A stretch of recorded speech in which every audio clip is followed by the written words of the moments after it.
বিপ্লব। জি ভাইয়া। ঘরে গেস্ট আসছে, এই 200 টাকা দিলাম, দোকান থেকে চানাচুর আর বিস্কিট নিয়ে আসবি। ওকে ভাইয়া। আমি এখানেই দাঁড়িয়ে আছি, যা। মিজান চল। কোথায়? শুনতেই তো বলি ভাইয়া কি বলো, চল দোকানে।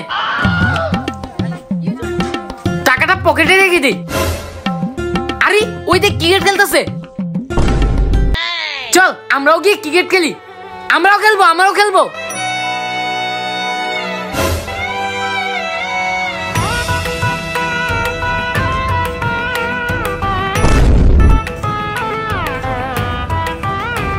আরে পকেটে টাকা, এই 200 টাকা কোথা থেকে আসলো?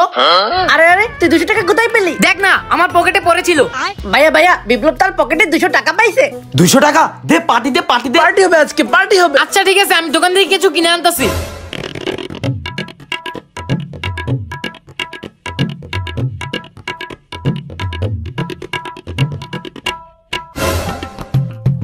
আরে ভাইয়া এইভাবে গেটের সামনে দাঁড়িয়ে আছে কেন? আরে ভাইয়া তো ঘরে গেস্ট আসছে, এই 200 টাকা দিলাম, দোকান থেকে চানাচুর আর বিস্কিট নিয়ে আসবি। আল্লাহ গো, ভাইয়া তো আমাকে 200 টাকা দিছিল চিপস আর চানাচুর কেনার জন্য। এখন আমি কি করব? আরে ওই তো, কিন্তু ঢিলে ঢালা ভাবে আসতেছে কেন? দেখি যাই তো। কি রে, চানাচুর আর বিস্কিট এনেছিস? তাড়াতাড়ি দে। ভাইয়া আমি তো 200 টাকা হারিয়ে ফেলেছি। টাকা হারিয়ে ফেলেছিস?